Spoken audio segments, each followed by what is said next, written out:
মাত্র 2 মিনিট সময় হবে আপনার কাছে। মাত্র 2 মিনিট সময় দিলে কিন্তু এই ম্যাথগুলোর বেসিক সহ আজকে শিখতে পারবেন। দেখেন এরকম ফিগারের ম্যাথ দিয়ে বললে যে এটার মান কত, আমি এই 4টা অপশন এখানে রেখেছি। দেখেন এরকম ম্যাথ নির্ণয় করতে গেলে আমাদের প্রথমে একটা কাজ করতে হবে, এই সূত্রটা ফলো করতে হবে, অর্থাৎ n ইন্টু n প্লাস 1 ভাগ 2 হোল স্কোয়ার। ওকে, এই সূত্র মনে রাখলেই কিন্তু এনাফ। কিন্তু এখন দেখেন তো এখানে কার কার মান আপনার জানা নাই। এন এর মান কি জানা আছে আপনার? অবশ্যই আপনার এন এর মান জানা নেই। এন এর মান হলো 10, মানে লাস্ট যে সংখ্যাটা থাকবে সেটাই এন এর মান।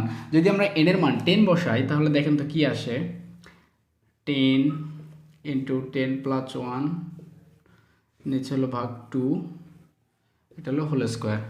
ঠিক আছে, তাহলে এখান থেকে কত, এটা দিয়ে কাটা গেলে 5, তাহলে উপরে আসে হলো 5 গুণন 10 আর 1 11, 11-এর উপরে এই স্কোয়ার দিলাম, অর্থাৎ এটা আসে হলো 3025। দেখেন কত সহজে কত কম সময়ে কিন্তু আমরা এটা নির্ণয় করে ফেললাম। তাহলে অ্যান্সার হলো 3025। আমি যদি এটা আপনাদের বুঝাইতে পারি, আপনারা যদি বুঝে থাকেন তাহলে কমেন্টের মধ্যে এইটার অ্যান্সারটা দিয়ে দেবেন। ধন্যবাদ।